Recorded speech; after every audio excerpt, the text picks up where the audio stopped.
नमः शिवाय। ध्यानमूलं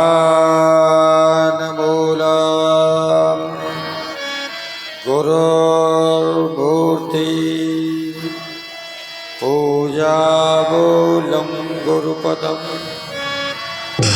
मन्त्रमूलं गुरुर्वाक्यम् मोक्षमूलं गुरुर्कृपा। अज्ञानतिमिरान्धस्य ज्ञानाञ्जनशलाकया चक्षुरुन्मीलितं तस्मै श्रीगुरुवे नमः। गंगा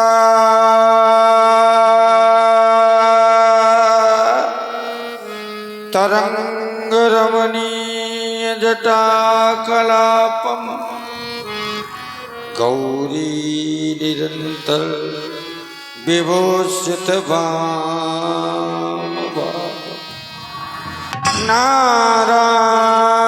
नारायण प्रिय मनंग मदापहारम वाराणसी पुरपति भज विश्वनाथ। ये हिमगिरि के उत्तांग श्रृंग पर फैली बहु हिममालाएं आशनासीन पद्मासन ली बिखरी बहु फटक शिला। ये पिंगल और जटाओं से हो आच्छादित सुरसरी धारा। ये बाल बीच पर भाल विभू अति लगता हो मनोहर प्यारा। ये फुम फुम फुम कर फमक रही हो गल सर्पों की माला।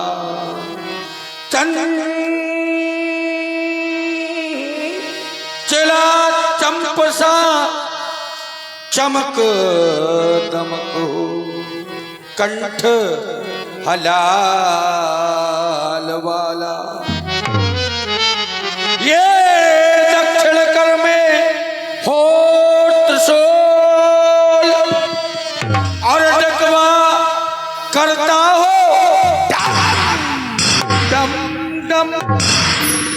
ये गजमुख सम्मुख और नंदी बाएं सब बोल रहे हो।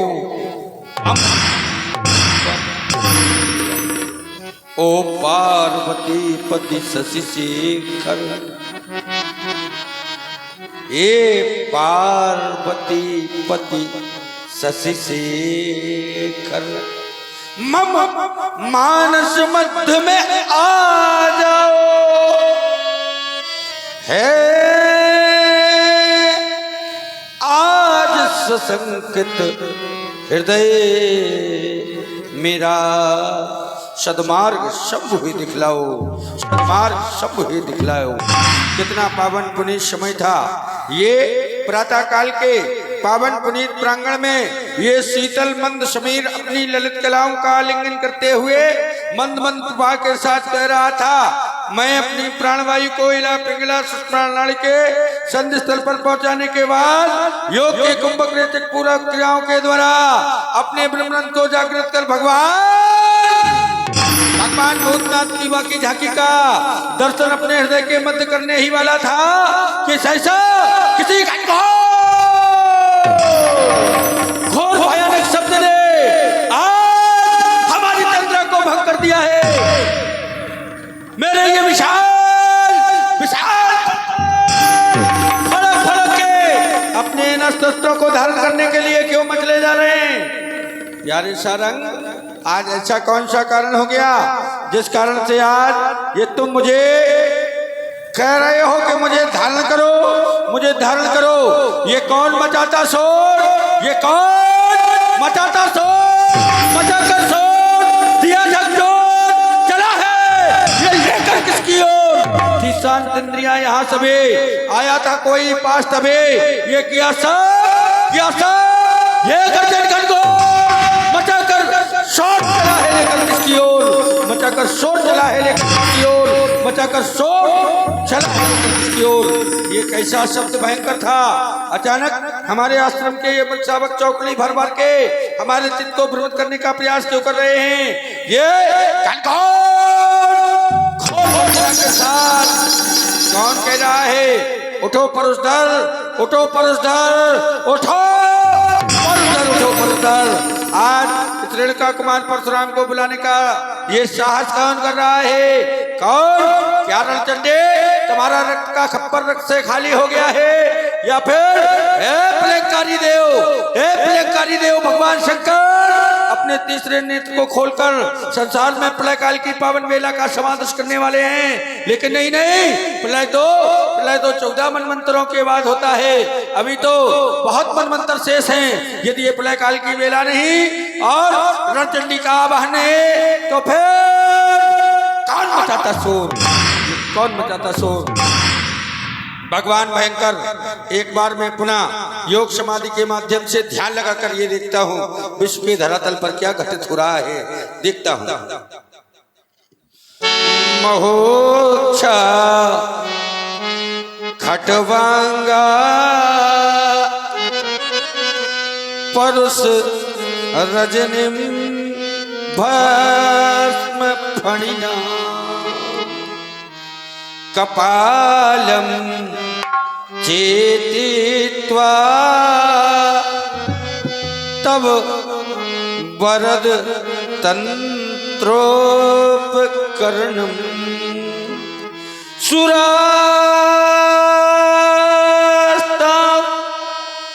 तां वृद्धि विदधति विवद भ्रू प्रणहिता नहीं स्वामारामं विषय मृगतृष्णा भ्रमयति मुखेते ताबूलम नयन युगले कच्चल कला ललाटे काश्मीरम बिलसति गले मोतिकलता इस बुरा कांची साटी प्रतुकट तटी हाटकमयी भजाम त्वां गौरी नगपति किशोरी मविरता। ओम नमः शिवाय।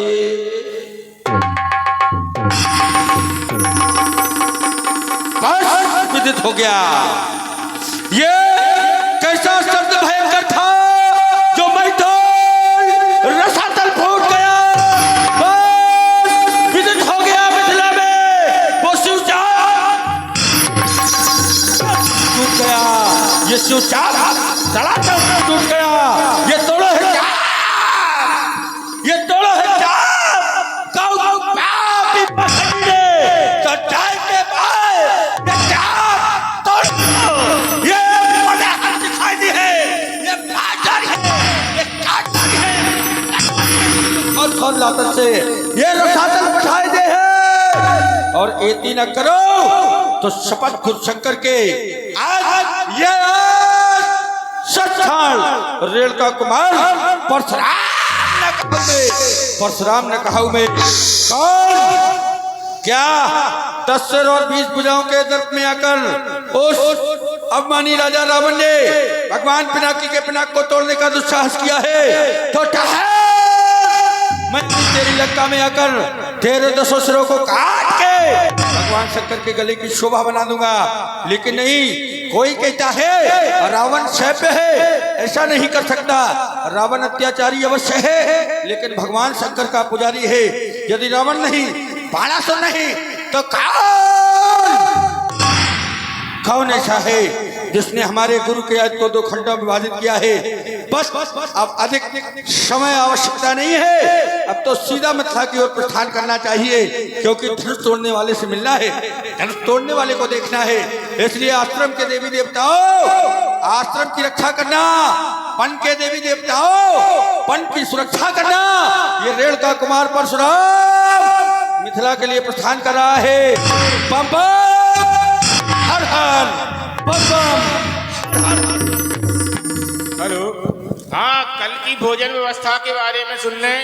कल का सुबह का भोजन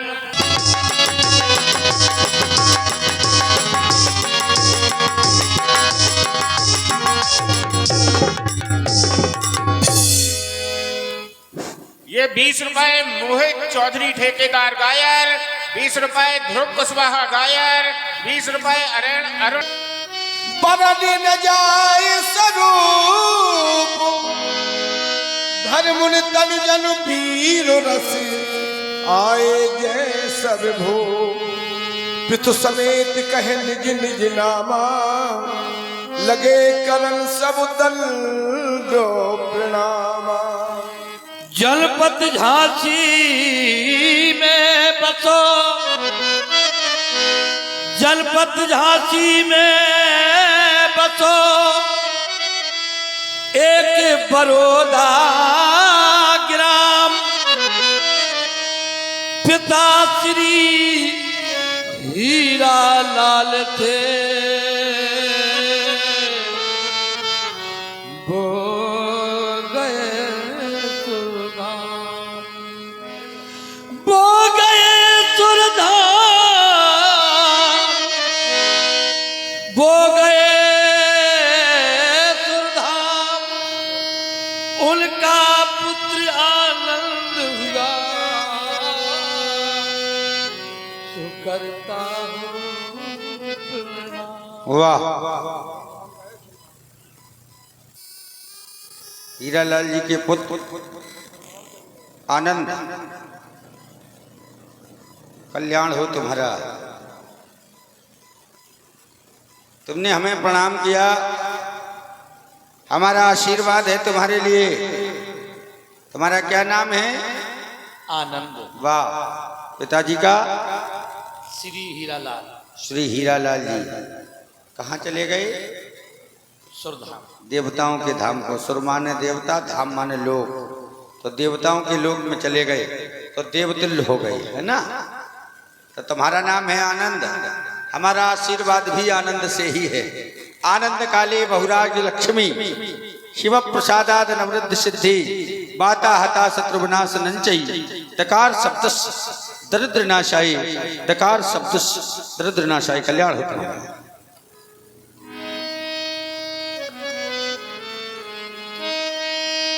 जनकी बहोरी आई सिरनावा,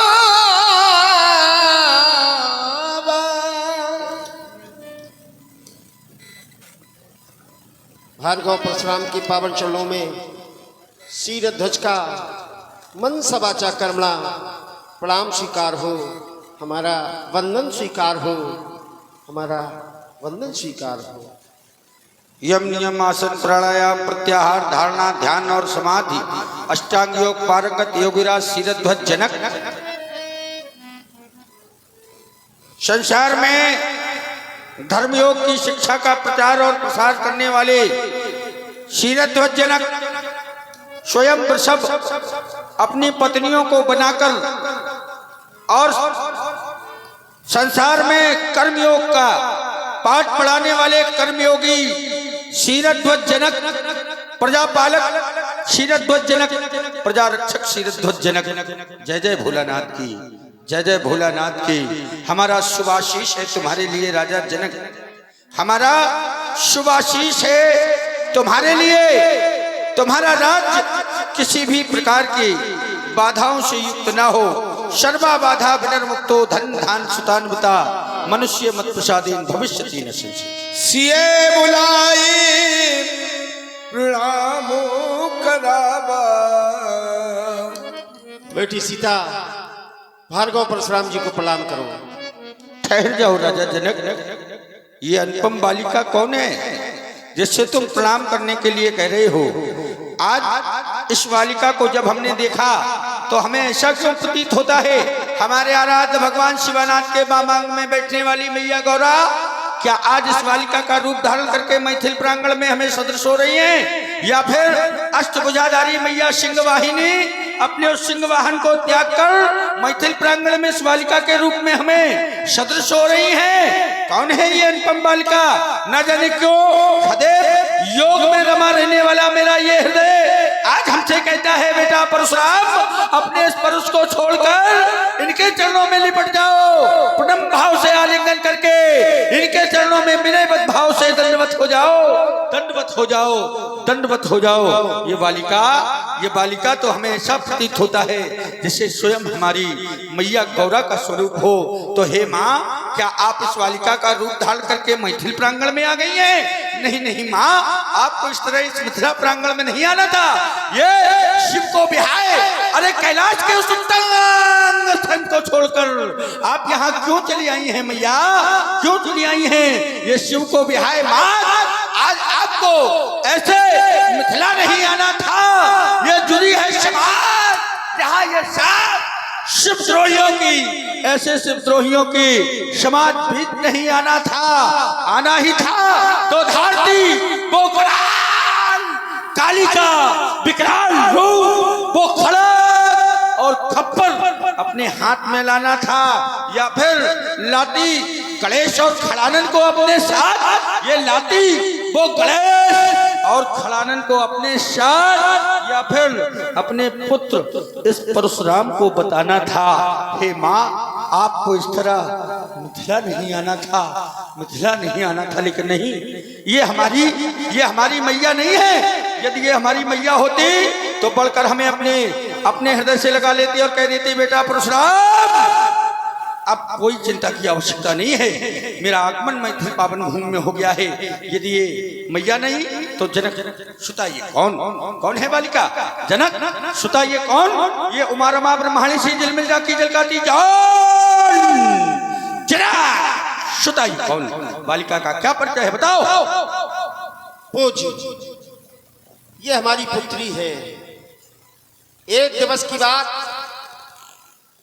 हमारे राज्य में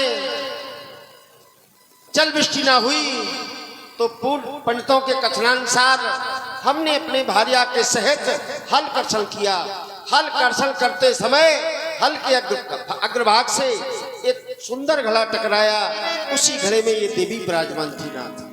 ओह, ये बालिका तुम्हें भूमि से प्राप्त हुई है। हाँ, क्या नाम है इसका? सीता। सीता। सीता के पहले कोई और नाम? नाम जानकी परम पुनीता नारद आए कहो पुन सीता। पहला नाम जानकी, दूसरा नाम सीता। पहले इसका नाम आपके पुरोहित महाराज सतानंद ने जानकी रखा, और एक बार आपके यहाँ नारद जी का आगमन हुआ, देवर्षि नारद आए। नारद ने कन्या को देखा तो कन्या का नामकरण कर दिया। क्या नाम रखा? सीता। वाह, बड़ा सुंदर नाम है। नाम जानकी परम पुनीता। यद्यप जानकी नाम परम पुनीत है, पवित्र है, लेकिन नारद जी आए तो उन्होंने सीता बता दिया। और भूमि से उत्पन्न हुई तो किसी ने भूमिजा कह दिया, विदेह की पुत्री है, किसी ने वैदेही कह दिया, मैथिल राज की राजकुमारी है, किसी ने मैथिली कह दिया। इसके अनेक नाम हैं, अन्य नामों से हाँ अलग है। ये इसके कई नाम हैं, और ये शक्ति का स्वरूप है बालिका। ऐसी सुंदर बालिका के लिए हमारा आशीर्वाद है। जब लग गंग जमन बिच जलधारा अचल होए, यही बात तुम्हारा अचल होए। यही बात तुम्हारा अखंड सौभाग्यवती भव। राजा जनक ले जाओ बालिका को। महोर बिलो के विदेह सन कहो कायत भीर पूछत जान अजान जिन व्याप्यो को पोस। और राजा जनक तेरे राज्य में ये भीड़ भाड़ क्यों है? मैं देख रहा हूं चारों ओर सोने के विशाल मंच बने हुए हैं, 14 कंचन ये मंच विशाला रचे जहां बैठे में पाला। तो ये तड़क भड़क कैसी बदे, ये तड़क भड़क कैसी बदे, ये सजी हुई क्यों मंचावलियां, ये सजी हुई हैं क्यों मंचावलियां, क्यों महक रहा मिथिला का ये गे गे। ये कैसा शब्द भयंकर था, ये कैसा शब्द भयंकर था। राजाओं में छेद छाल क्यों है, बोलो विजय ये भारी भीड़। समाचार है जनकी सुनाए जही कारण मही पुसब आए। अभी अभी आपको प्रणाम करने के लिए जो बालिका उपस्थित हुई थी उसी बालिका का स्वयंवर था। हमारे यहाँ भगवान शंकर का विशाल अजगौ वेदिका पर स्थापित था। एक दिवस ग्रह लीप रही सीता और मध्य भाव भर के प्रभु आशुतोष के अजगौ को बाएं कर धरा बेहस कर। फिर क्या हुआ राजा जनक? जब देखा मैंने अजब दृष्टि मन में संकल्प महान लिया, जो धनुष उठाए अंतोले पुण्य सुदृढ़ वही यह ठान। आपकी कृपा से हमारे पल की पूर्ति हो गई।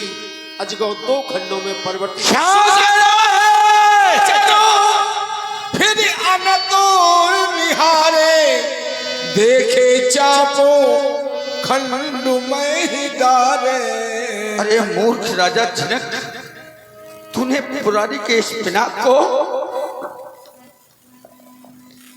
कितनी निर्लज्जता के साथ तुड़वा दिया और कह रहा है आपकी कृपा से हमारा प्रण पूर्ण हो गया।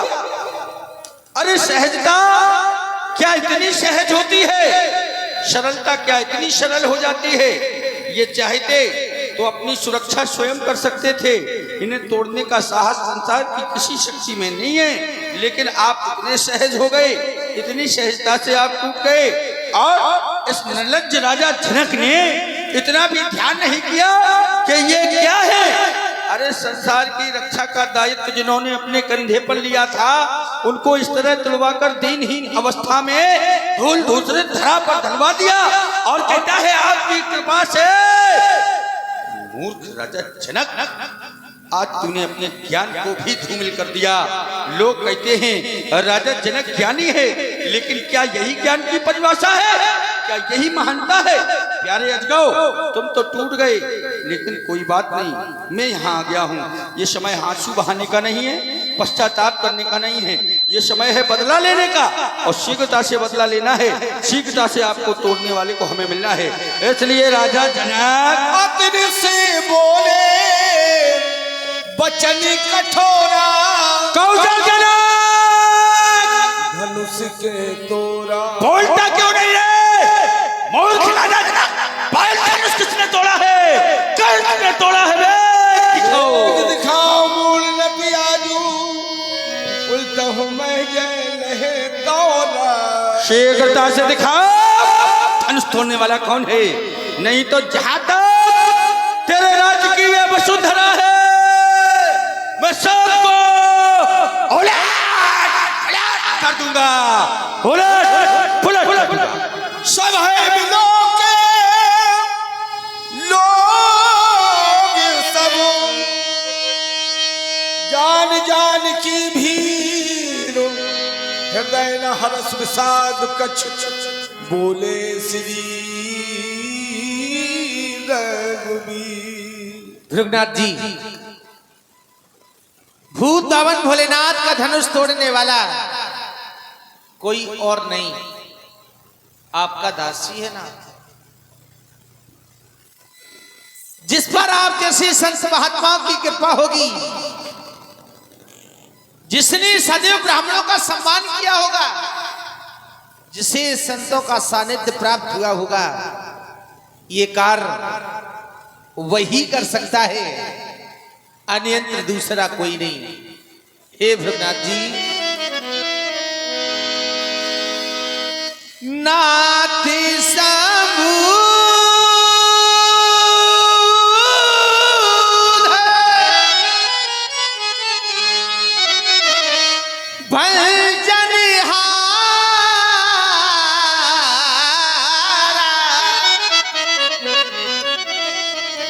हुई है क्यों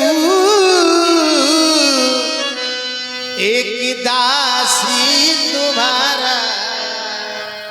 भूत धावन भोलेनाथ का धनुष तोड़ने वाला कोई आपका दासी होगा ना। किसी भी धनुष तोड़ने वाला भी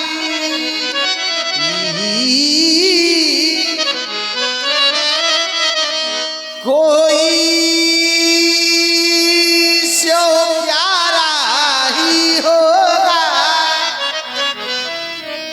जिसने ऐसा ये अपराध किया, वह दास तुम्हारा ही होगा। कि जो कृपा पात्र है गुरुओं का,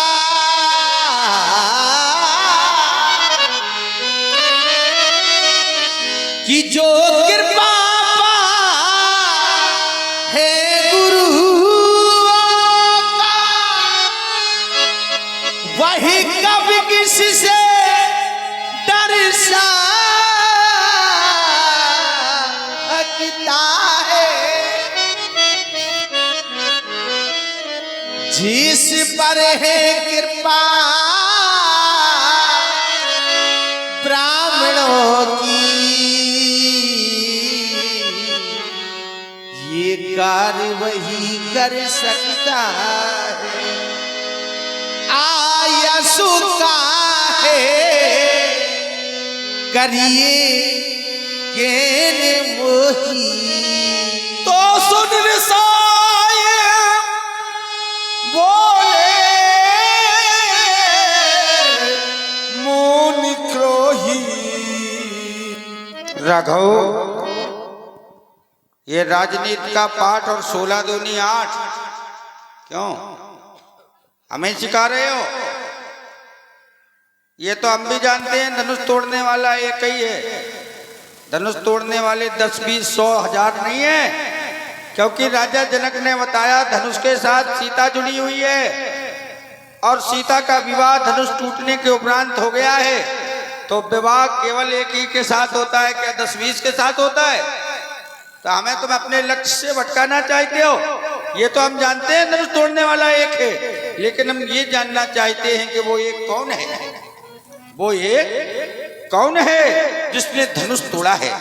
और तुम कह रहे हो वो ब्राह्मणों का कृपा पात्र है, गुरुओं का सेवक है, आपका दास है। तो सुनो राम, जय शिवदन तोरा सहज भाव सब सूर्य मोरा। वो हमारा सेवक नहीं, दास नहीं, वो हमारा सहस्त्रबाहु अर्जुन के समान शत्रु है। और सेवक तो वो होता है राम, सेवक सो जो सेवकाई अरे करनी करिए। सेवक तो वो होता है जो सेवा का कार्य करता है राम, और ऐसा कार्य करने वाला सेवक नहीं बल्कि हमारा शत्रु है, साधारण शत्रु नहीं। सहस्त्रबाहु शमशोर मोरा, सहस्त्रबाहु अर्जुन के समान हमारा शत्रु है। तुम कह रहे हो कोई आदेश हमारे लिए, तो हमारा आदेश उस धनुष तोड़ने वाले के लिए है। सो बिलगाऊ बिहाय समाजा न तुम्हारे दई है सब राजा। यदि वो समाज का हितैषी है तो समाज छोड़कर अलग हो जाए, या समाज अपना हित चाहती है तो स्वयं अपने से उसको अलग कर दे। दोनों ही परिस्थितियों में यदि ऐसा नहीं हुआ तो मारे गए हैं सब राजा, ये बैठे हुए सभी नेपाल मार दिए जाएंगे, सभी नेपाल मार दिए जाएंगे। सुन मुन बचने लखन मुस्काने बोले बोले परसो धरई अपमाने। संकेत मिला, सुन मुनि बचन लखन मुस्काने। वैसे किसी भद्र पुरुष की वार्ता को सुनकर प्राणी को कभी मुस्कुराना नहीं चाहिए, लेकिन यहाँ संकेत मिला है। आखिर में मुस्कुराया क्यों, उसका कारण महाराज के द्वारा घोषणा की गई, जय शिव धनु तोरा साहस बाहु समसो रिपु मोरा सो बिलगाऊ बिहाय समाजा नत मारे जय है सब राजा। जिसने भी धनुष का खंडन किया है वो कोई साधारण कोटि का शत्रु नहीं है, तो है कैसा, तो बोले सहस्रबाहु समसो रिपु मोरा, सहस्त्रबाहु अर्जुन के समान वो मेरा रिपु है, शत्रु है। मैं विचार करने लगा कि सहस्त्रबाहु अर्जुन में और धनुष तोड़ने वाले में क्या कोई समानता हो सकती है। जब देखा तो पाया क्या, धनुष तोड़ने वाला सदाचारी है, धनुष तोड़ने वाला ब्राह्मणों का सेवक है, धनुष तोड़ने वाला धर्म रक्षक है, धनुष तोड़ने वाला गौ सेवी है, सदाचारी है, श्रेष्ठाचारी है। लेकिन क्या सहस्त्रबाहु अर्जुन ऐसा है? सहस्त्रबाहु अर्जुन ऐसा नहीं है। सहस्त्रबाहु अर्जुन एक अनाचारी है, पापाचारी है, अत्याचारी है। क्या धनुष तोड़ने वाले में और सहस्त्रबाहु अर्जुन में समानता हो सकती है? एक अवगुणी है, एक सद्गुणी है। यदि समानता होती है तो बराबरी की वस्तु से की जाती है, या तो बराबर के गुण मिल रहे हो। एक दुराचारी है, एक अत्याचारी है और एक सदाचारी है, एक धर्मी है, एक अधर्मी है, तो क्या समानता हो सकती है? नहीं हो सकती। दूसरी बात, इन्होंने कहा नत मारे गई है सब राजा। जिसने धनुष का खंडन किया वो इस समाज से विलग हो जाए। अगर ऐसा ना हुआ तो बोले सब राजा मारे जाएंगे। मैं विचार करने लगा, धनुष तोड़ने वाला एक है, लेकिन राजा सब क्यों मारे जाएंगे? धनुष तोड़ा एक व्यक्ति ने, वो भी धनुष तोड़ने वाले का कोई दोष नहीं, लेकिन राजा सब मारे जाएंगे। विचार किया कि राजा क्यों मारे जाएंगे, तो राजाओं का तो कोई दोष नहीं है। भाई प्रण करने वाला महात्मा जिसने प्रण किया, योगीराज जनक, वो एक महात्मा है। क्योंकि पुर नर नार सुभग सुचि संता धर्मशील ज्ञानी गुणवंता, यहाँ के पुर नर नार धर्मवान ज्ञानवान गुणवान है। तो संतों पर राज्य करने वाला एक संता ही होता है, वो महात्मा है, प्रण करने वाला महात्मा। और जिसने धनुष तोड़ने का आदेश दिया वो भी एक महात्मा। उठो अमुक भंजम हो चापा मैटा उतार जनक परितापा। धनुष तोड़वाने वाला भी महात्मा, जिसके द्वारा प्रण किया गया वो भी एक महात्मा। और जो सतानंद जी हैं, जो सत्ता को संभाल रहे हैं, व्यवस्था देख रहे हैं, वो भी एक महात्मा। जब महात्माओं का ही सारा खेल है तो फिर राजा काहे मारे जाएंगे, बाबा काहे नहीं मारे जाएंगे? अरे बाबाओं को मारो। जब तोड़वाया बाबा ने, प्रण करने वाला बाबा, व्यवस्था देखने वाला बाबा, तो उठाओ फरसा चालू हो जाओ, मारो बाबाओं को। राजाओं को क्यों मार रहे हैं? राजाओं का क्या दोष? और महाराज आज एक टूटा है, जो ये क्रोध दिखाई दे रहा है, कई धनुष के टूटने पर क्रोध है, तो आज एक टूटा है। लड़काई में बौधन ही तोरी लड़काई कभऊ न आसरिस कीन गोसाई। ऐसा क्रोध, ऐसा रिस कभी नहीं किया गया। तो जानना चाहता हूं, इस धनुष के मूल में कोई ममता ऐसे धनुष में कौन से ऐसे लाल लगे जिसके कारण इसके प्रति ममता है, व्यक्त करें महामना। पंडित जी प्रणाम और सब कुशल मंगल है, अपनी वार्ता को व्यक्त करें। मैं यहीं पर अपनी वाणी को अल्प विराम देता हूँ। सुमित्रा नंदन राजकुमार लक्ष्मण की वार्ता को उपस्थित समाज ने बड़ी ध्यान पूर्वक सुनी। जहां से इसने वार्ता समाप्त की है हम वहीं से जोड़ने का प्रयास कर रहे हैं। कह रहा है तोड़ने वाले को आप मारने के प्रयास में हैं, राजाओं को क्यों मार रहे हो महाराज?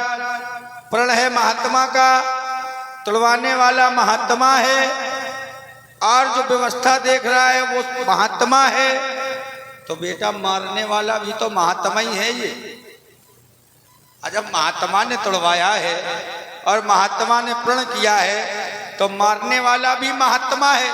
लेकिन मूल बात यह है कि तोड़ने वाला महात्मा नहीं है।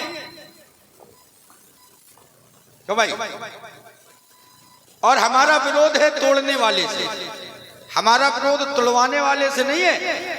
हमारा विरोध किससे है? हमने कहा कौजड़ जनक धनुष के ही तोड़ा। हमारा विरोध उससे है जिसने धनुष को तोड़ा है। आपने कहा राजा क्यों मारे जाएंगे, राजाओं का क्या दोष है? तो राजा इसलिए मारे जाएंगे क्योंकि ये प्रण जो है वो केवल राजाओं के लिए ही था। ये प्रण महात्माओं के लिए नहीं है, ये प्रण केवल राजाओं के लिए है। सोई पुरार कोदंड कठोरा और राज समाज आज यही तोरा। जो भी राजाओं की समाज में बैठा है तोड़ देगा। बंदी जनों को बुलाया राजा जनक ने, कहा हमारा प्रण सुनाओ। तो बोले बंदी बचन बल सुनाओ सकल महिपाल। महिपाल माने राजा क्या महात्मा? महिपाल बोले बंदी बचन बल सुनो सकल महिपाल। और पन विदेह कर हम कहां भुजा उठाए। कहा राजा लोग ध्यान से सुने। और हुआ भी यही। जब रंगशाला में प्रण सुनाया गया तो सुन पन सकल भूप अवलाखे। कोई महात्मा यदि प्रसन्न हुआ तो अपनी अभिव्यक्ति में बता देना। यदि राजा जनक के प्रण को सुनकर कोई एक महात्मा प्रसन्न हुआ हो, कोई एक संत प्रसन्न हुआ हो, तो तुम अपनी अभिव्यक्ति में बता देना बेटा कि ये महात्मा प्रसन्न हुआ था। शास्त्र का संकेत है सुन पन सकल भूप अवलाखे भटमानी अक्षय मन माखे। तो राजा लोग प्रसन्न हो रहे हैं, राजा धनुष तोड़ने का प्रयास कर रहे हैं, राजा धनुष तोड़ने वाले का सहयोग कर रहे हैं, राजा धनुष तोड़ने वाले को छुपा रहे हैं। इसीलिए बेटा मारे गए हैं सब राजा। कोई महात्मा इसमें है ही नहीं। महात्माओं को क्यों तुम बीच में ला रहे हो? तोड़ने वाला राजाओं की समाज से है, इसलिए मारे गए हैं सब राजा। वैधानिक कार्यवाही कभी अपने पिताजी से पूछना कि दंड विधान कैसे लागू किया जाता है। जब एक न्यायाधीश किसी अपराध की विवेचना करता है तो वो दंड विधान लागू करता है, तो दंड उसको भी मिलता है जो अपराध के साक्ष्य मिटाने का प्रयास करता है, जो अपराधी को अपराध करने के लिए उकसाता है, जो अपराधी की सहायता करता है, जो अपराधी को छुपाने का प्रयास करता है, उसके साथ 120B की कार्रवाई होती है बेटा न्यायालय में, जबकि उसका कोई अपराध नहीं होता है। तो ये दंड विधान है। दंडाधिकारी जब दंड देता है तो वो दंड विधान के अंतर्गत दंड निश्चित करता है, इसलिए मारे गए हैं सब। अब तुमने कहा शस्त्राबाहु अर्जुन। अच्छा वार्ता लंबी हो रही है, हम रुक रहे हैं तुम्हारे लिए।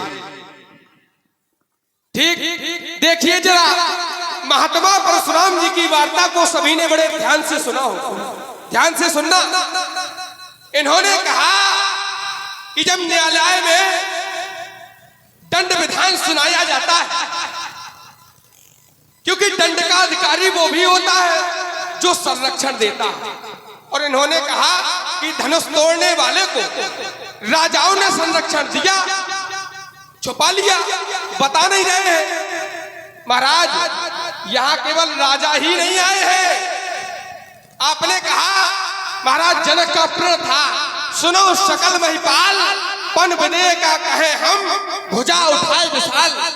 बंदी जनों के द्वारा जब घोषणा कराई गई कि सभी राजा सुने, जो धनुष को उठाएगा तोड़ेगा उसी के साथ जानकी का विवाह होगा। ठीक है, लेकिन यहाँ केवल राजा नहीं है, यहाँ समाजे भी हैं। श्री हत भय हार ही राजा, बैठे निज निज जाए समाजा। अपनी अपनी समाज में जाकर के बैठ गए। तो क्या केवल यहाँ राजा तो आए नहीं है, यहाँ समाजे भी हैं। एक राजाओं के समाज और मुद मंगल में संत समाजू, जो जग जंगम तीर्थ राजू। यहाँ 88,000 ऋषि मंडली समुदाय विश्वामित्र जी के साथ आया है, संतों की समाज है, तो फिर अकेले राजा क्यों मारे जाएंगे। दूसरी बात, एक समाज वो भी है आशीष दीन सखी हरसानी, निज समाज ले गई सयानी। एक समाज वो भी है, आपने जानकी को आशीर्वाद दिया तो सखिया जानकी को अपनी समाज में ले गई। एक स्त्रियों की समाज है, शायद धनुष तोड़ने वाला वहां बैठा हो और आप चिल्ला यहाँ रहे हैं कि बेग दिखा। भाई एक समय ऐसा आता है श्रीमान जी, जब विवाह होता है तो दूल्हा स्त्रियों के पक्ष में जाकर बैठता है। अब इनका विवाह तो हुआ नहीं है, ये क्या जाने कि दूल्हा कहाँ बैठा है, और ये तो चिल्ला रहे हैं। ज्यादा ना चिल्लाओ पंडित जी, कहीं गला ना खराब हो जाए। अरे कन्या का काज हो रहा है, भोजन करो, प्रसाद खाओ, मिठाई खाओ और चलते बनो। यहाँ काज बिगाड़ने की आवश्यकता नहीं है। यहाँ समाजे है, केवल धनुष तोड़ने वाले को राजाओं ने संरक्षण नहीं दिया। पता नहीं धनुष तोड़ने वाला कहाँ बैठा हो। यदि आपको घोषणा करनी थी तो ये कह देते कि न तुम्हारी नहीं है सब समाजे, ये कहना था। तो इसमें राजा भी आ जाते और बाबा भी आ जाते और सब आ जाते, जितने भी नर नारी सब आ जाते कि नहीं। तो ये कहो कि हमसे बेटा गलती हो गई है, हमें ऐसा नहीं कहना था। दूसरी बात, आपने कहा कि राजा संरक्षण में है, और जब से आप आए हो तब से सारी प्रजाएं दुखी हैं। मन पछतात सीए महतारी, विधि अब सबरी बात बिगाड़ी। सीता की माता जाने सुने ना, अपने हृदय में पछता रही है कि हे विधाता, ये कहां से आ गए। इतना अच्छा विवाह कार्यक्रम चल रहा था और श्रीमान जी आ गए और सीता जी पछता रही है। भृगुपति कर सुभाष सुन सीता, अर्ध निवेश कल्प संबीता। महामाया जानकी का एक एक पल कल्प के समान व्यतीत हो रहा है, एक एक काल के समान व्यतीत हो रहा है आपके आने से। अरे किसी के घर जाया जाता है तो माहौल को अच्छा बनाया जाता है, किसी के घर की बुराई और बिगाड़ा नहीं जाता किसी का काज। अरे कन्या का काज है, जितना बने तो सहयोग करो और नहीं तो खाओ पियो चलते बनो। बोलिए महाराज। राजकुमार लक्ष्मण कह रहा है सीता का विवाह हो रहा है। अच्छा, कोई एक अर्धाली एक प्रमाण ऐसा हमें पढ़ के सुनाओ जिससे सीता का विवाह स्पष्ट हो जाए कि यहाँ सीता का विवाह हो रहा है। रुक गए हम इसी बात के लिए। देखिए महाराज परशुराम जी ने कहा कि ऐसी कोई अर्धाली सुनाओ जिससे ये सिद्ध हो जाए कि सीता का विवाह हो रहा कि नहीं हो रहा। तो रहु विवाह चाप आधीना। ध्यान से सुनना सभी लोग। रहु विवाह चाप अधीना, विवाह चाप के अधीन था और जैसे ही धनुष टूट गया तो विवाह पूर्ण हो गया। विवाह हो गया? बिल्कुल। तुम्हारी बात हम मान लें? क्यों भाई, विवाह हो गया है? धनुष टूटा तो यहाँ क्या स्थिति बनी? जैसे ही सीता ने धनुष तोड़ने वाले के गले में जयमाल डाली तो स्थिति क्या? अभी विवाह नहीं हुआ बेटा? ना हो गया ना। एक क्षण रुक जाओ, बालक हो, धैर्य पूर्वक सुनो। रहा विवाह चाप अधीना, विवाह चाप के अधीन था, लेकिन जब तक परशुराम जी मिथिला से वापस नहीं चले गए तब तक विवाह संपन्न होने की कोई भी अर्धाली नहीं है। ये ग्रंथ रखा है, खोल के इसको पढ़ लेना अच्छी तरह से। यहां धनुष टूटने के बाद वैवाहिक क्रियाएं नहीं हुई। धनुष टूटने के बाद यहां क्या हो रहा है? राजा लोग आपस में लड़ रहे हैं और कह रहे हैं, ले छड़ा सिए का कोऊ, धर बांधो न बालक दो, जो विदेह कर कठोर सहाई। ये राजा लोग आपस में लड़े जा रहे हैं और तुम कह रहे हो कि कन्या का विवाह हो रहा है। हम समझ ही नहीं पा रहे हैं तुम्हारी वार्ता को। यदि विवाह संपन्न हो रहा होता तो हम जान ही जानते कि धनुष तोड़ने वाला कौन है, क्योंकि मंडप में तो दूल्हा और दुल्हन दोनों बैठते। यदि विवाह हो रहा होता तो सीए बुलाए प्रणाम करावा, सीता अकेली प्रणाम करने क्यों आई?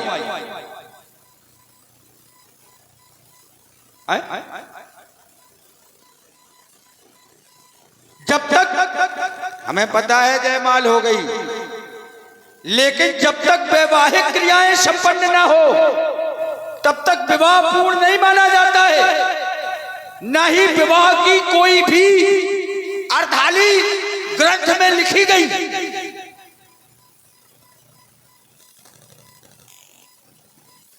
दूसरी बात, राजकुमार कह रहा है यहां बहुत समाजें हैं, हो सकता है धनुष तोड़ने वाला वहां बैठा हो। बोले निज समाज ले गए उस सयानी, तो धनुष तोड़ने वाला क्या सीता की सखियों के बीच में छुपा हुआ है? धनुष तोड़ने वाला क्या इतना कायर है जो हमारे क्रोध के कारण स्त्रियों की समाज में जाके छुप गया है? भाई जहां सीता जी को ले जाया गया वो नारियों की समाज है। आशीष दीन सखी हरसानी और निज समाज ले गई। सीता जी की सखियां सीता जी को अपनी समाज में ले गई जहां उनकी समाज है। तो क्या धनुष तोड़ने वाला उस समाज में है? धनुष तोड़ने वाला राज समाज के अंतर्गत है, राजत राज समाज मां। धनुष तोड़ने वाला कहां है? राजत राज समाज मां, वो इसी राज समाज में बैठा हुआ है। और तुम कह रहे हो पता नहीं धनुष तोड़ने वाला किस समाज में है। हमें तो तुम्हारी स्थिति डमाडोल लग रही है बालक। हमें ऐसा प्रतीत हो रहा है जैसे तुम्हारी स्थिति गड़बड़ हो। कह रहे हो महाराज, इन्होंने एक बात रखी थी, उस बात को हमने अगले क्रम में छोड़ दिया था। कहा सहस्त्रबाहु अर्जुन धर्मात्मा है, सहस्त्रबाहु अर्जुन जो है वो पापी है, धनुष तोड़ने वाला धर्मात्मा है। कह रहे हैं धनुष तोड़ने वाला धर्मात्मा और सहस्त्रबाहु अर्जुन है पापी। तो कह रहे समता कैसे हो सकती है? अच्छा, तेरा भाई कह रहा था कि सीता गुणों की खान है और चंद्रमा अवगुणी है। कह रहा था कि नहीं कह रहा था? कोक शोक प्रद पंकज द्रोही और अवगुण बहुत चंद्रमा तो ही, घटाई बढ़ाई बिरहन दुखदाई, ग्रसई राव निसंदेह पाई। और सीए का क्या कहा? ओए दोष बड़ अनुचित कीने। यदि सीता की क्षमता चंद्रमा से कहे तो दोष लगता है, लेकिन समता सीता के मुख की चंद्रमा से उसने क्यों की? तुम यहां नहीं थे? वहीं थे कि नहीं? जिंदा थे कि मरी गए थे? और जिंदा थे तो राम को क्यों नहीं रोका कि ये समता न करो, ये ठीक नहीं है, इसके गुण और दोष नहीं मिल रहे? हम कब कह रहे हैं धनुष तोड़ने वाला अत्याचारी है? धनुष तोड़ने वाला सदाचारी बना रहे, महात्माओं का सेवक बना रहे, हमें इससे कोई लेना देना नहीं है। धनुष तोड़ने वाला, हमने ये नहीं कहा कि समाज का शत्रु है, समाज का वो बुरा सोचने वाला है। तुमने सुना नहीं मेरी बात को? हमने कहा सुनो, राम जी शोधन तोरा सहस भाव समसोरिप मूरा। वो केवल मेरा शत्रु है, न कि समाज का। हाँ, ये 20 रुपए रवि। वृंदा जलंधर की पत्नी, वृंदा के पतिव्रत धर्म को विष्णु ने नष्ट कर दिया समाज का कल्याण करने के लिए। क्या विष्णु का अपना कोई उसमें स्वार्थ था? कोई स्वार्थ नहीं था। तुम यदि उदाहरण दे रहे हो कि धनुष तोड़ने वाला समाज का हितैषी है, तो विष्णु ने भी समाज का ही हित किया था। छलकर टार्यु तास वृत प्रभु सुर कारज कीन, और जब यही जाना मरम तब श्राप कोप कर दीन। लेकिन वृंदा को जब पता चला कि हमारे साथ विष्णु ने छल किया है, तो विष्णु को वृंदा ने श्राप दे दिया। श्राप नहीं देती क्योंकि समाज का हित था। श्राप वृंदा को नहीं देना चाहिए था क्योंकि विष्णु ने समाज का हित किया था, लेकिन वृंदा के लिए वो कार्य अच्छा नहीं था, इसलिए वृंदा ने श्राप दिया। इसी तरह धनुष तोड़ने वाले ने भले ही समाज का हित किया हो, लेकिन व्यक्तिगत परशुराम के लिए ये कार्य अच्छा नहीं है, इसलिए शेष भाव सब सो रिप मूरा। बोलिए। महाराज परशुराम जी की वार्ता को सभी लोगों ने बड़े ध्यान से सुना होगा। अब ध्यान से सुनिएगा। इन्होंने कहा कि क्या धनुष तोड़ने वाला कायर है जो स्त्रियों की समाज में बैठा है? एक बात बताना, जब आप लोगों का विवाह होता है तो आप लोग स्त्री पक्ष में जाते हो, जब कलेव होता है तो क्या तुम कायर हो? क्या वर को कायर की उपाधि दी जा सकती है? वो तो संस्कार है। और जब विवाह हो गया, आपने कहा कि कोई अर्धाली नहीं है कि विवाह हुआ हो तो महाराज सुनो, रहु विवाह चाप अधीना, विवाह चाप के अधीन था। जब तक धनुष नहीं टूटता था तब तक विवाह पूर्ण नहीं होता, और टूटत ही धन भयऊ विवाहु है। अर्धाली की नहीं, अभी की है, एक क्षण यही की है ना। सुनो, एक क्षण रुक जाओ, स्पष्ट हो जाएगा। ये जो अर्धाली तुमने पढ़ी है, टूटत ही धन भयऊ विवाहु, ये अभी की है परशुराम जी के रहने के भृगुपत गए तपय बन हेतु के बाद की है। इसका नहीं, इसका स्पष्टीकरण करना पड़ेगा। ये चौपाई जो है, ठीक नहीं, एक क्षण रुक तो जाओ। ये चौपाई तुमने जो पढ़ी है, टूटत ही धन भयऊ विवाहु, ये परशुराम के रहते हुए है कि परशुराम के चले जाने के बाद है? केवल बात इतनी है। चलो ठीक है, सुनो। परशुराम जी की वार्ता को सभी लोग सुन रहे हैं, बड़े ध्यान से सुनना। मैं इनकी बातों को पकड़ूंगा। इन्होंने धनुष तोड़ने वाले को कायर घोषित कर दिया। क्या धनुष तोड़ने वाला कायर है? अरे यदि दूल्हा स्त्रियों की समाज में बैठता है तो क्या वो कायर है? और धनुष तोड़ने वाला कोई साधारण नहीं है महाराज। यदि उसको हल्के में लिए हो आप, है कैसा? तो श्री हत भय हार ही राजा, बैठे निज निज जाय समाजा, और प्रभु ही देख सब नृप ही हारे, जनु राकेश उदय भय तारे। धनुष तोड़ने वाले को सभी देख करके चकित रह गए। वो स्वयं में हार गए, हृदय से हार गए। जनु राकेश उदय भय तारे, जैसे तारों के मध्य में चंद्रमा शोभा पाता है, उसी प्रकार इस समाज में, राजाओं की समाज में धनुष तोड़ने वाला चंद्रमा के समान दिखाई दे रहा है। अब एक बात बताना, यदि हमें तारों के बीच में चंद्रमा को देखना हो, वो दिखाई दे रहा है चंद्रमा, और तारागणों के बीच में यदि चंद्रमा को देखना हो तो क्या हमें किसी से पूछने की आवश्यकता है कि चंद्रमा कहाँ है? तारों के बीच में तो वो अलग स्पष्ट हो जाएगा कि चंद्रमा वो है, और तारों के मध्य में चंद्रमा जब स्पष्ट हो जाता है तो राजा है तारे और धनुष तोड़ने वाला है चंद्रमा, तो बताने की आवश्यकता नहीं है, तुम्हें खुद दिख जाना चाहिए कि धनुष तोड़ने वाला कैसा है। अब दूसरी बात, आपने सहस्त्रबाहु की बात करी, कहा कि तुम्हारे भैया ने तो जानकी की समता चंद्रमा से की, उन्होंने गुण और अवगुण देखा है, समता नहीं की। सुनना, उन्होंने चंद्रमा को देखा तो अपने हृदय में विचार किया, क्या ये चंद्रमा जानकी के बराबर है? नहीं, जानकी के बराबर नहीं है,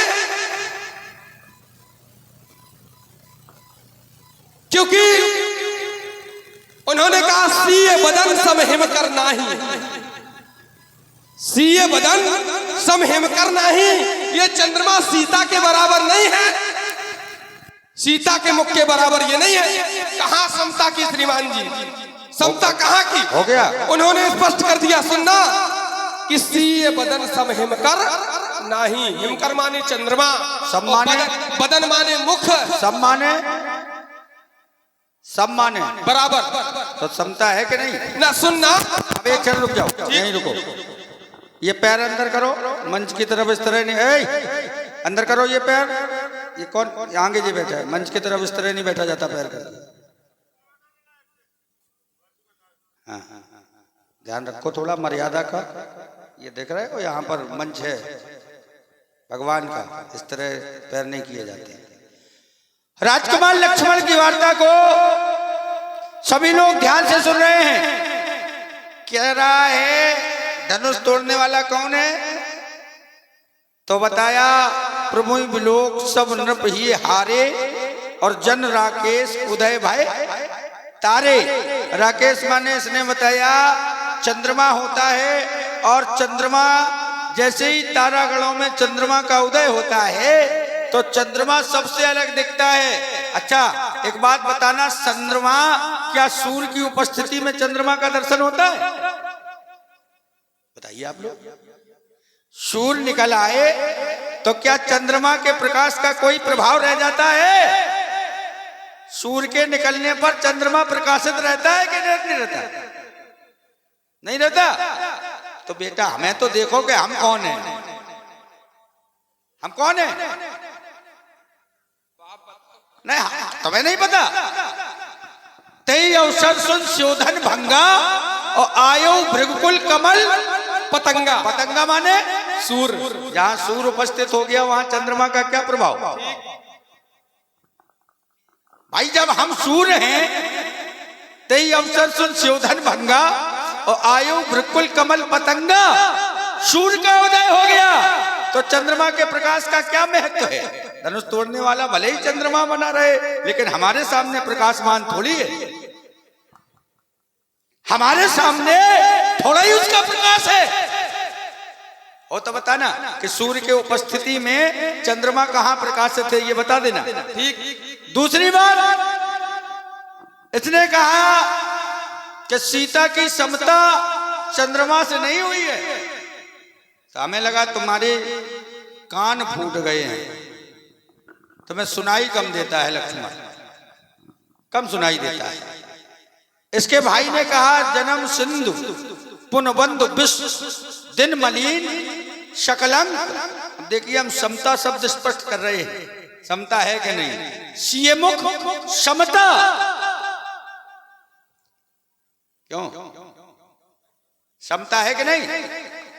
जन्म सिंधु पुनबंधु विश्व दिन मलिन शकलंक, और सीए मुख समता पाव किम चंद्र बापरो।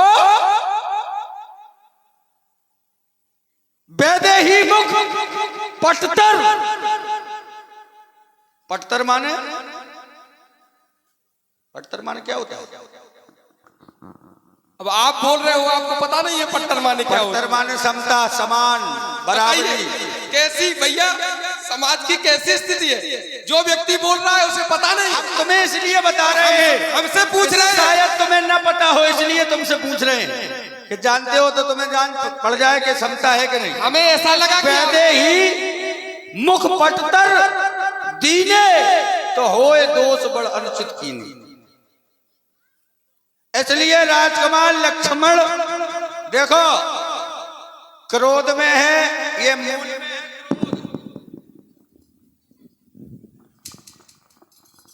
मूल में है क्रोध और हाथ में है फरसा। देखो, और तुम्हारे हाथ में तो कुछ है नहीं, कैसे छत्री हो? भुजाएं को अरे भुजाओं से थोड़ी काम होता है। हमारे मूल में है क्रोध, अच्छा, और हाथ में है फरसा।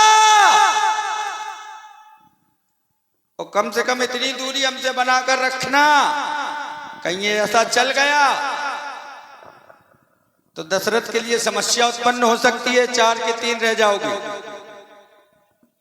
4 के 3 अगर रह गए तो हमारे बाबा विश्वामित्र जी को कलंक लग जाएगा, क्योंकि मांग कर लाए हैं विश्वामित्र जी, मांग कर लाए हैं तुम्हें विश्वामित्र जी। और मिथिला में बेटा मर गए, फरसे से कट गए तो विश्वामित्र जी को कलंक लग जाएगा। इसलिए ये क्या नवतारी बाबा समझा जो मुझे डांटता जाता है? ये क्या हो गया लखनलाल जो बात काटता जाता है? देखो मेरे इस लोक कुलाड़े ने ये सौरठ की नदी बहा दी है और कई बार सार्वभौम पर ये छत्राली रात बना दी है। श्रीमान जी, अपनी भाई संसार में लोग अपनी अपनी वीरता सब बखानते हैं। मैंने ये किया, मैंने वो किया। संसार में दो लोगों का किसी का झगड़ा हो जाए, जैसे किसी का 2 लोगों का झगड़ा हो जाए और अलग अलग जाकर के उनसे पूछो तो वो कहेगा मैंने बहुत मारा है, और दूसरे से जाकर के पूछोगे तो वो कहेगा मैंने बहुत मारा है। लेकिन ये कोई नहीं बताएगा कि 2 हम पे भी पड़े हैं, 2 हमें भी मारे गए हैं, ऐसा कोई नहीं बताता। अपनी वीरता सब बखानते। इन्होंने कहा कि सूर्य के सामने क्या चंद्रमा का प्रकाश रह सकता है? चंद्रमा तो दिखाई नहीं दे सकता। और इन्होंने अर्धाली पढ़ी, तही अवसर सुन शिव धनुभंगा आयो बिल्कुल कमल पतंगा। पतंगा माने होता है सूर्य, और पतंती थी पतंगा, जो सूर्य पतन की ओर जाए। जब सूर्य ढलता है तो उसमें प्रकाश कितना होता है, और तुम ढलते हुए सूर्य हो। और जो धनुष तोड़ने वाला है वो है कैसा?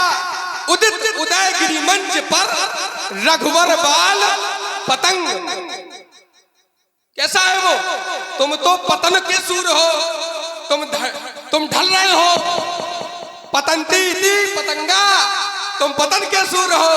और जो धनुष तोड़ने वाला है उदित उदयगिरी मंच पर रघुवर बाल पतंग, वो उगता हुआ सूर्य है। तो सुनो, और उगते हुए सूर्य और ढलते हुए सूर्य, अब भैया बताओ प्रकाश किसका ज्यादा होगा? उगते हुए सूर्य का प्रकाश ज्यादा होगा। दूसरी बात, इन्होंने भैया प्रभु श्री राम पर कहा कि जानकी से चंद्रमा की समता की। ठीक है, इन्होंने पढ़ा कि जन्म सिंधु पुण्य बंधु विश्व दिन मलिन सकलंक और सीए मुख समता पाव किम चंद्र बापरो रंग। सीता के मुख की चंद्रमा से समता कर रहे थे कि मानता हूं, लेकिन उन्होंने समान नहीं बताया, समान थोड़ी बताया। अवगुण बहुत चंद्रमा तो ही, उन्होंने कहा बहुत सारे अवगुण हैं, ये सीता के समान नहीं हो सकता। श्री बदन सम हिमकर नहीं। हिमकर माने कौन? चंद्रमा। और बदन माने सीता का मुख। सीता में के मुख के समान ही चंद्रमा नहीं है। सम माने ये मत कहो कि समानता है, सम का अर्थ ये नहीं होता कि समानता है। इन्होंने कहा सीए बदन सम हिमकर नहीं, सीता के समान चंद्रमा नहीं है। ये मतलब थोड़ी है कि सीता के समान चंद्रमा है। इसका ये अर्थ हुआ कि श्री बदन समहिम करना ही। और आपने कहा, अच्छा, हमने ये कहा कि सीता के बराबर चंद्रमा है, क्यों कह रहा है? अच्छा, ये बालक है, पाला बदल देता है। अभी थोड़ी देर पहले कह रहा था धनुष तोड़ने वाला चंद्रमा है। भाई यही तो बालक है, चंचलता है। जब इसने सोचा कि चंद्रमा में सो फंस रहे हैं, चंद्रमा में तो फंस गए हैं अब हम, तो इसने पाला बदल दिया। बोले धनुष तोड़ने वाला चंद्रमा नहीं है, धनुष तोड़ने वाला जो है वो बाल पतंग है, उगता हुआ सूरज। तो पहले बेटा सोच के बोला करो कि हमें क्या बोलना है, कहीं फंस तो नहीं रहे। पहले ही सोच के बोलते कि धनुष तोड़ने वाला जो है वो उदित उदित गिरिमंच पर रघुवर बाल पतंग। अच्छा, इसने कहा वो सूर्य तो है लेकिन बाल पतंग। अच्छा, प्रातः काल के सूर्य के धूप से कोई डरता है? भाई सूर्योदय की धूप से कोई डरा है आज तक? सूर्योदय की धूप में क्या ताप होता है? होता है? नहीं होता है। सूर्योदय जब होता है उस समय धूप में ताप नहीं होता है। जैसे 12 राशियां होती हैं, मेष वृष मिथुन कर्क सिंह कन्या तुला वृश्चिक धनु मकर कुंभ और मीन। सूर्य एक राशि में कितने दिन रहता है? कितने दिन रहता है? अच्छा भाई आपको पता नहीं, वही तो मैंने कहा कि आप कह रहे हैं, मुझसे पूछ रहे हैं कि बताओ। इसलिए तुम्हें भी तो जानकारी होनी चाहिए। जानकारी है। एक राशि में 1 महीने रहता है। हाँ। 30 दिन एक राशि में सूर्य रहता है। ठीक। अच्छा, सबसे ज्यादा प्रकाश, सबसे ज्यादा तेज किस राशि के सूर्य में होता है? सबसे ज्यादा तेजवान सूर्य किस राशि का माना जाता है? देखो, लोग तक जानते हैं, नीचे से कह रहे हैं कन्या, नीचे से, क्योंकि ये लोग पृथक लोग हैं, किसान लोग हैं। और कन्या राशि के सूर्य में सबसे ज्यादा तेज होता है। होता है कि नहीं? और कन्या राशि के सूर्य बेटा कब पड़ते हैं? अश्विन मास में, कुंवार पक्ष, कुंवार के महीने में, है ना? लगभग पितर पक्ष में, अश्विन मास में जो पितर पक्ष होता है, उस पितर पक्ष में कन्या राशि के सूर्य होते हैं अधिकांशता। तो कन्या राशि के सूर्य में सबसे ज्यादा प्रकाश होता है और वो मध्य की राशि होती है, मेष वृष मिथुन कर्क सिंह कन्या। सूर्य इधर से चला और चलते चलते जब बीच में आ गया तो वो सीधा हो जाता है और उसकी किरणें बिल्कुल सीधे धरा पर पड़ने लगती हैं। इस कारण उस समय सूर्य में सबसे अधिक प्रकाश होता है। तो तेरा भाई कन्या राशि का सूर्य तो है नहीं भाई, तेरा भाई कन्या राशि का सूर्य तो है नहीं जो उसका प्रकाश बहुत तेज हो। वो तो बाल पतंग है और उगते हुए सूर्य का कोई प्रकाश ज्यादा होता नहीं है, ज्यादा ताप बेटा होता नहीं है। इसलिए इस चक्कर में न पड़ो। हमारी बात सुनो, तुम चक्कर में न पड़ो। हम तुम्हें फिर समझा रहे हैं कि देखो, हमारे मूल में है क्रोध। अच्छा, हमारे मूल में है क्रोध और हाथ में है फरसा। देख रहे हो उसको? मार देंगे बिल्कुल। देख ले, ज्यादा बोलेगा तो मार ही देंगे। देख ले धार है कि दूर से बात करो।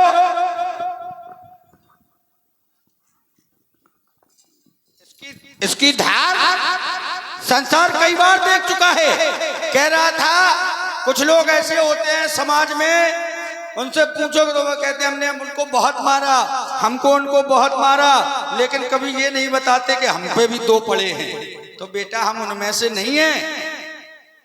ये हम नहीं कहते हैं कि हमने उनको बहुत मारा। ये शास्त्र कहता है। हमारी स्थिति कैसी है? जब हम मिथिला में आए तो सहजौ चितवत मनौ निसाते। हमने यदि सहजता से किसी की ओर देख दिया तो उसको लगा कि हमारी मृत्यु निकट आ गई। उसको ये लगा कि हमारी मृत्यु निकट आ गई है। राजा लोग छुप रहे हैं, हमारे समीप नहीं आ रहे। और हमारे लिए तो प्रमाण है, ये हम नहीं कहते हैं, शास्त्र कहता है कि भुजबल भूम भूप बिन कीनी और विपुल बार मई देवन दीनी। एक बार नहीं, 10 बार नहीं, 100 बार नहीं, 1000 बार नहीं, विपुल माने बहुत संख्यावाचक शब्द ही खत्म हो गया।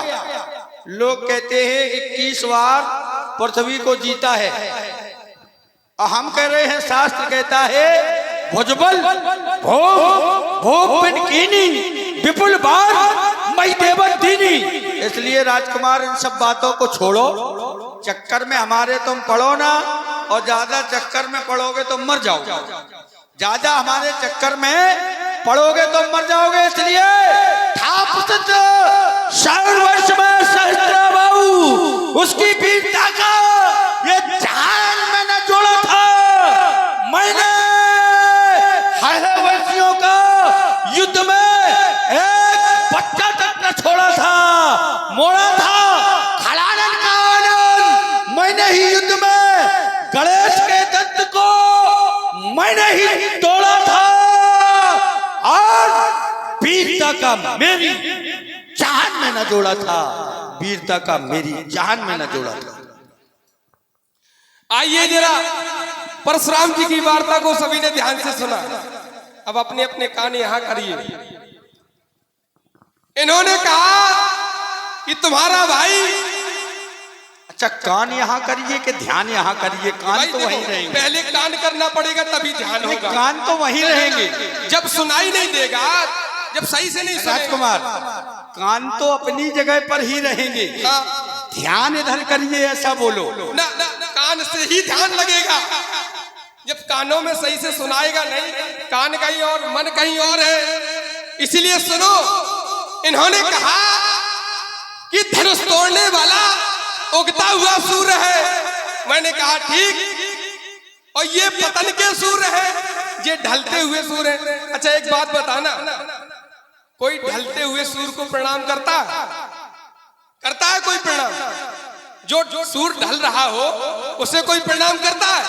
कोई नहीं करता। प्रणाम तो उगते हुए सूर्य को ही किया जाता है। उगते हुए सूर्य को प्रणाम किया जाता है। तो श्रेष्ठ कौन हुआ? उगता हुआ कि ढलता हुआ? और दूसरी बात, अच्छा ठीक है, इन्होंने कहा कि उगते हुए सूर्य में कितना प्रकाश होगा। अच्छा एक बात बताना, ढलते हुए सूर्य में कितना प्रकाश होगा? भाई ढलता हुआ सूर्य तो बिल्कुल लुप्त हो जाता है, और उगता हुआ सूर्य तो कुछ ना कुछ तो प्रकाश, और ढलते हुए सूर्य से ज्यादा तो प्रकाश में रहता ही है। आपने कहा कि सहस्त्रबाहु अर्जुन और धनुष तोड़ने वाले में समानता की, और आपने इस पर बड़ा वो किया कि हमारा धनुष पर क्रोध है। अच्छा धनुष है कौन तुम्हारा? धनुष है कौन? क्यों चले आए यहां? भाई बड़ी अम्मा बने क्यों चले आए? ये शंकर जी का धनुष है, तो शंकर जी को आना चाहिए, गणेश जी को आना चाहिए, माता पार्वती को आना चाहिए, खड़ानंद को आना चाहिए। और श्रीमान जी बड़ी अम्मा बने चले आए। अब भोगो। दूसरी बात, भाई धनुष, इन्होंने कहा कि धनुष के कारण क्रोध है,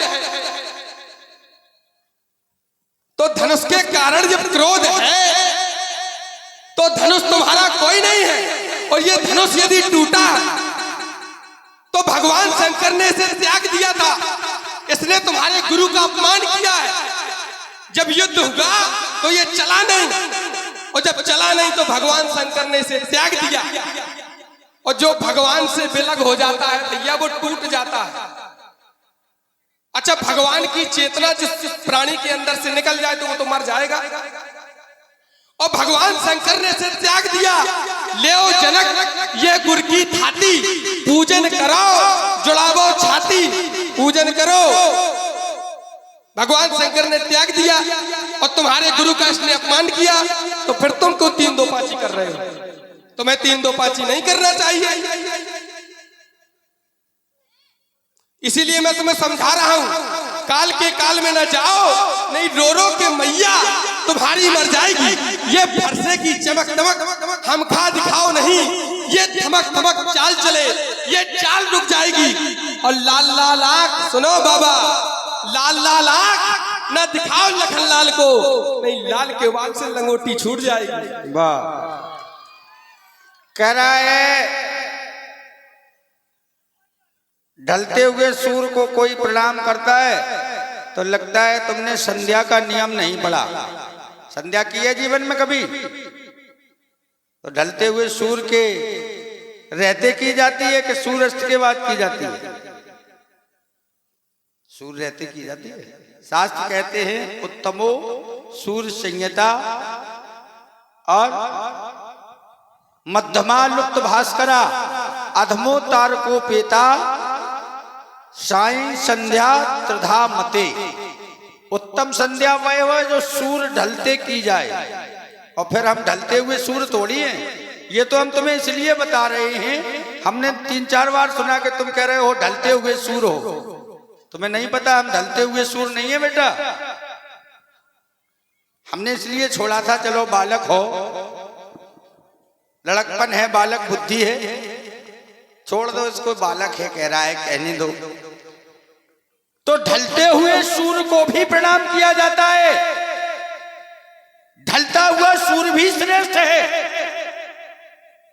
क्योंकि शास्त्र कहते हैं उत्तमो सूर्य संयता। शास्त्र का प्रमाण है उत्तमो सूर्य संयता मध्यमा लुप्त भास्करा और अधमोतार को पेता सायं संध्या त्रिधा मते। ठीक ठीक ठीक। तो ढलता हुआ सूर्य भी श्रेष्ठ है। ठीक। दूसरी बात, हम ढलते हुए सूर्य नहीं हैं। अभी श्रीमान जी कह रहे भैया हम ढलते हुए सूर्य हमने नहीं कहा था। अब कह रहे हम ढलते हमने नहीं कहा, हमने ये कहा ही नहीं, ये तो तुम्हारी प्रस्तुति। हमने तो केवल इतना कहा कि हम सूर्य हैं। आयो भृगुकुल कमल पतंगा। अच्छा, कमल जो है वो ढलते हुए सूर्य की उपस्थिति में खिलता है कि उगते हुए सूर्य की उपस्थिति में खिलता है? उगते हुए सूर्य की में खिलता है। तो आयो भृगुकुल कमल, कमल के लिए जैसे सूर्य, उसी प्रकार परशुराम है। तो ढलते हुए है कि उगते हुए है बेटे? हम बिल्कुल मध्य के सूर्य है, क्योंकि कमल की कुमुदनी तभी खिलती है जब सूर्य अपने पूर्ण प्रकाश में होता है। तुमने ही कहा था अरुणोदय सक्चे कुमद उठगन उठगन जोत मलिन। तो सूर्य के निकलने पर कमल खिलता है, न कि सूर्य के ढलने पर कमल खिलता है। तो हम बेटा ढलते हुए सूर्य नहीं है। ये अब इसको सही कर लेना, इसको थोड़ा ठीक कर लेना। और रही बात वीरता की, कह रहा है काल के कराल गाल में न जाओ, नहीं मैया तुम्हारी रोए के मर जाएगी। अच्छा, हमें मारने वाला है कोई? संसार में कोई है जो हमें मार दे? संसार में किसी की शक्ति है जो हमें मार दे? हम कैसे हैं? जरा मृत्यु विवर्जिता। हमारे लिए एक और प्रमाण दे दें तुम्हें। तुम बार बार कह रहे हो हमारा ढलते हुए हो, ढलते हुए हो। तो हमारे यहां ढलना है ही नहीं। हमारे लिए कहा गया जरा मृत्यु विवर्जिता। जरा माने बुढ़ापा और मृत्यु माने मौत। जो बुढ़ापे और मौत से बहुत दूर है वो है परशुराम। जो बुढ़ापा और मौत दोनों से बहुत दूर है वो है बेटा परशुराम। इसलिए हमारे चक्कर में न पड़ो कि मर जाओगे। मर तुम जाओगे तो दशरथ रो रो के मर जाएगा। तुम अगर मर गए तो दशरथ रो रो के मर जाएगा। इसलिए गर्भ गिर जाते नरेश राजाओं के सोच गर्भ महिपालों के इस धरा में ढाल खाते हैं। ये रक्त से होती है रक्त बड़ अवस्था में ये के ये पहाड़ लग जाते हैं। सामने ना आता कोई वीर जब सरोज ये परोस छात दिखलाते हैं। महाराज अरे ये गगन गड़गड़ाएगा वायु थर्राएगा लखन के बाणों की आंधी जब आएगी अरे भगदड़ पड़ेगी इस सारी भूमि में ये धुरने ये दे तुम्हारी उड़ जाएगी। रूप राम परशुराम तुम भी मलोगे हाथ जब गुस्से से भुरगुटी इस लखन लाल की चढ़ जाएगी। काल की ज्वाला हूं मैं विश्व का महासागर ये भूचाल का मैं मेघ हो प्रारंभ का चक्कर जब तक हृदय में शांति है तब तक पले हुए और भर गया जो क्रोध में तो फिर महान प्रलय हुए। अरे हम है रघुवंशी सुन लो भृगुवंशी आज वीरों का तीरों से छल्ली सलकीना है। अरे पापी हंकारी आई देखत ये स्वरूप छोड़ दे तो वो पसीना है महाराज हल्के में नहीं लेना।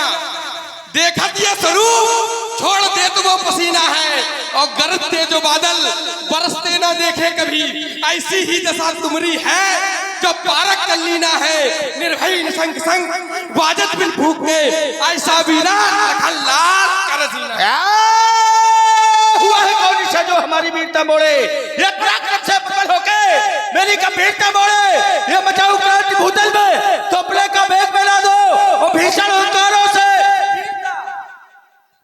अरे कठिन करा डर तो नहीं लग रहा डर तो नहीं लग रहा महाराज धीरे से बोलो आते बाहर आ जाएंगे। अरे कठिन कराल विकराल अति तेजस्वी छान छानता ऐसी तिलकती ज्वाल हूं मैं कल में कल है और पल में प्रलय मचा दूं और कालों के कालों का काला का महाकाल हूं मैं। महाकाल हो हाँ हल्के में लिए हो देखो जरा महाकाल की शकल देखो महाकाल की। वाह व्यास जी आइए। हाँ बिल्कुल हाँ थोड़ा सा रस बदल जाए क्योंकि समय उतना ही है और उतने ही समय में सब कुछ करना है क्योंकि समय की भी परिधि बंधी हुई है। तो व्यास जी इसको जरा हम ये बता दें कि हम कैसे हैं। ये बार बार कह रहा है ऐसा लखन लाल नगीना है। देखो ये नगीना है बेटा नगीने हो तो अंगूठी में जड़े जाओगे।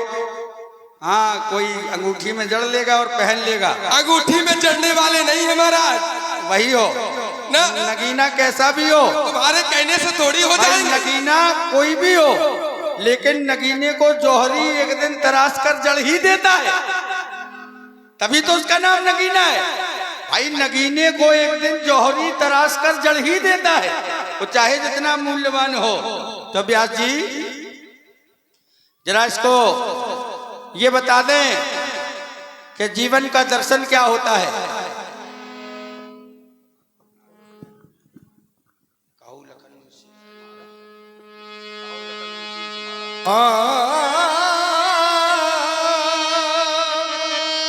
कहे लखन मुंशील तुम्हारा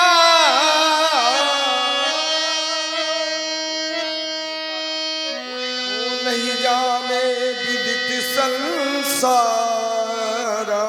महाराज आपके सील को कौन नहीं जानता है ये सारा संसार जानता है।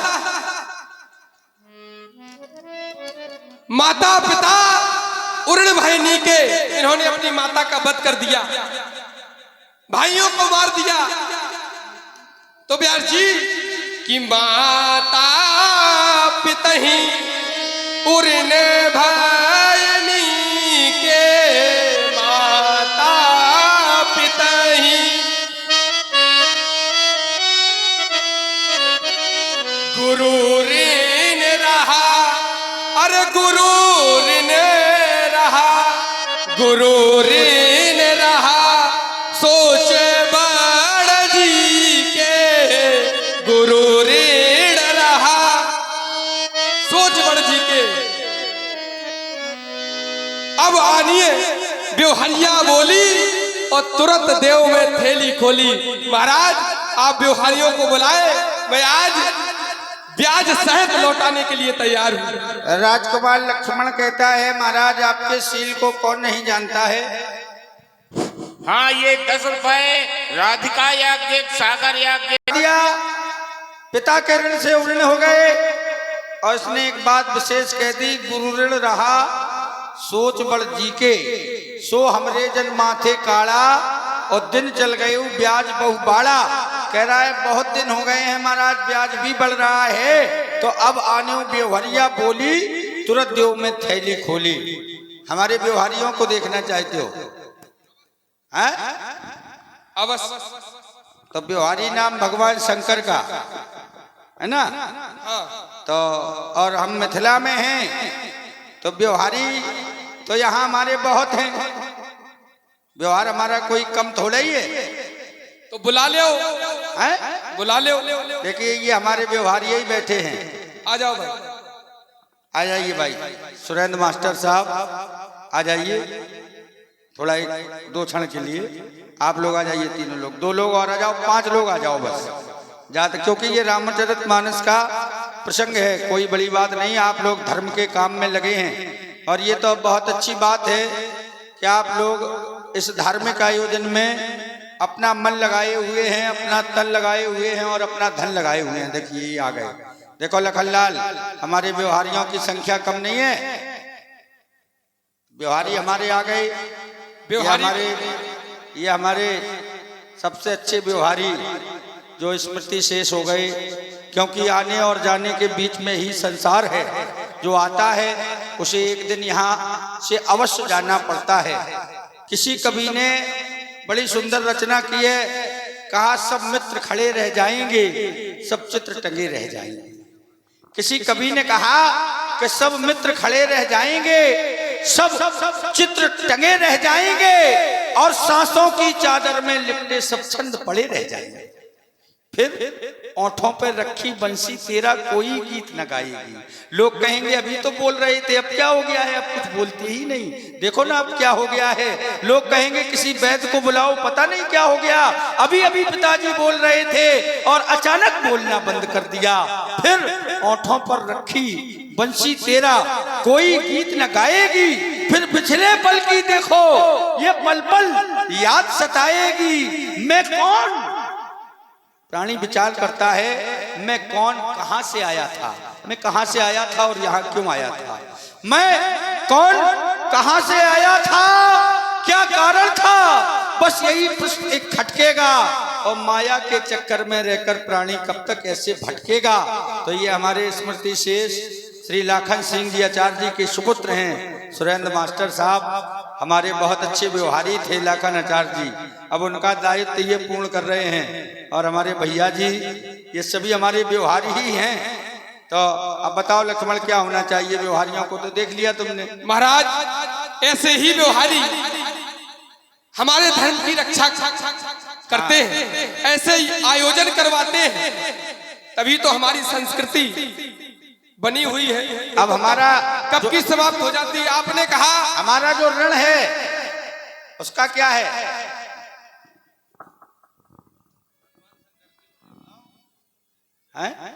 ऋण अब तुम अपने व्यवहारियों को बुला के हमारा ऋण तो उतारो। अपने व्यवहारी बुला, व्यवहारी ठीक, हम अपने व्यवहारी को बुलाते हैं। व्यास जी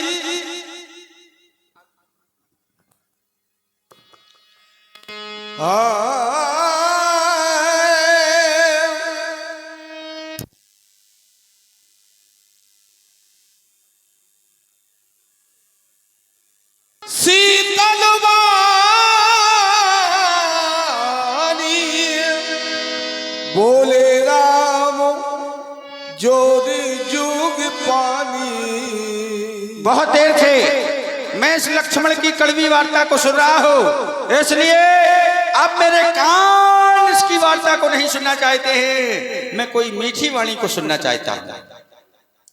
रघुनाथ जी, आपके क्रोध को वाद विवाद करके लक्ष्मण ने बहुत बढ़ा दिया है। आप तो महान संत हैं, स्वभाव से ही सुजान है नाथ। सुनहु नाथे तुम्हें सहजे सुजाना, बालक बचने करिए नहीं गाना।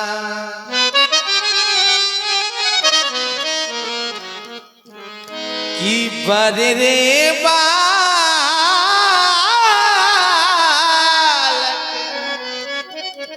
एक स्वभाव, नहीं न संते विदूषण गाऊ। पर्य और बालक का एक ही स्वभाव होता है नाथ। संत जन इन पर ध्यान नहीं देते और फिर आपका अपराधी लक्ष्मण नहीं है कि देना ही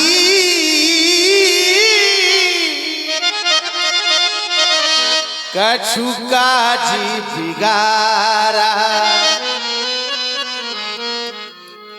अपराधी में नाथी तुम्हारा। की कृपा को पे बधो बधवु गुसाई। कृपा कोप बद और बंधन की मोह पर करिए दास की नाई। आप जो कुछ भी करना चाहते हैं, कृपा कोप बद और बंधन आप अपना दास समझकर की गए पे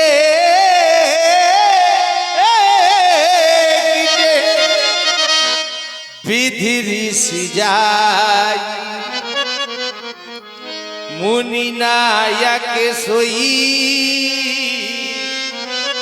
करिए उपाय। आप जो कुछ भी करना चाहते हैं दास समझकर करें नाथ। राम कह रहे हो आपका क्रोध किस प्रकार शांत होगा? आप कहें मैं वही उपाय करूंगा। राम तुम्हारी बातों को सुन सुनकर कुछ नरमाई मुझ में आती है, पर देख तुम्हारे देखो इसको देखो उधर ये, पर देख तुम्हारे भ्राता को फिर भृगुटी मेरी चढ़ जाती है। फिर सुनो राम और रिस जाए कैसे ये अजौ चिता। देखो उसको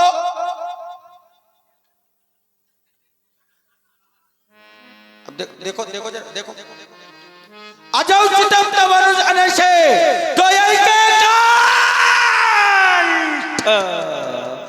कुठार नदी ना नहीं रहा वृद्धाथ जी कर कीना। आप मेरे लक्ष्मण को यदि इसके गले को मैंने इसका सिर फाड़ से नहीं काटा तो मेरा क्रोध करना व्यर्थ है, क्रोध करना व्यर्थ है। नहीं वृद्धाथ जी, यदि आपको रक्षी प्यासे तो आप मेरा सिर धड़ से अलग कर देना, लेकिन मेरे लक्ष्मण को ना मारे। लक्ष्मण मुझसे छोटा है,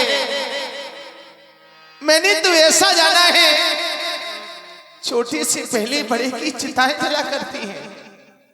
आप मेरे नेत्रों के सामने मेरे छोटे भाई को मारेंगे, ये राम कैसे देख पाएगा नाथ?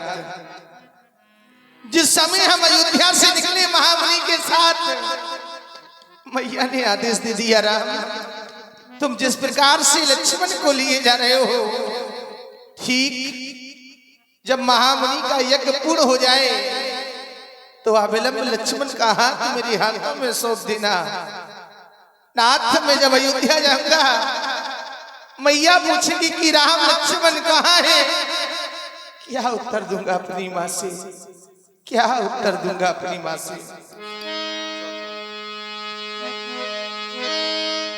मैया ने चलती समय कहा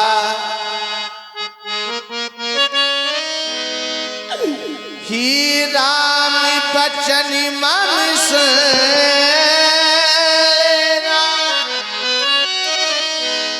जैसे ले जाते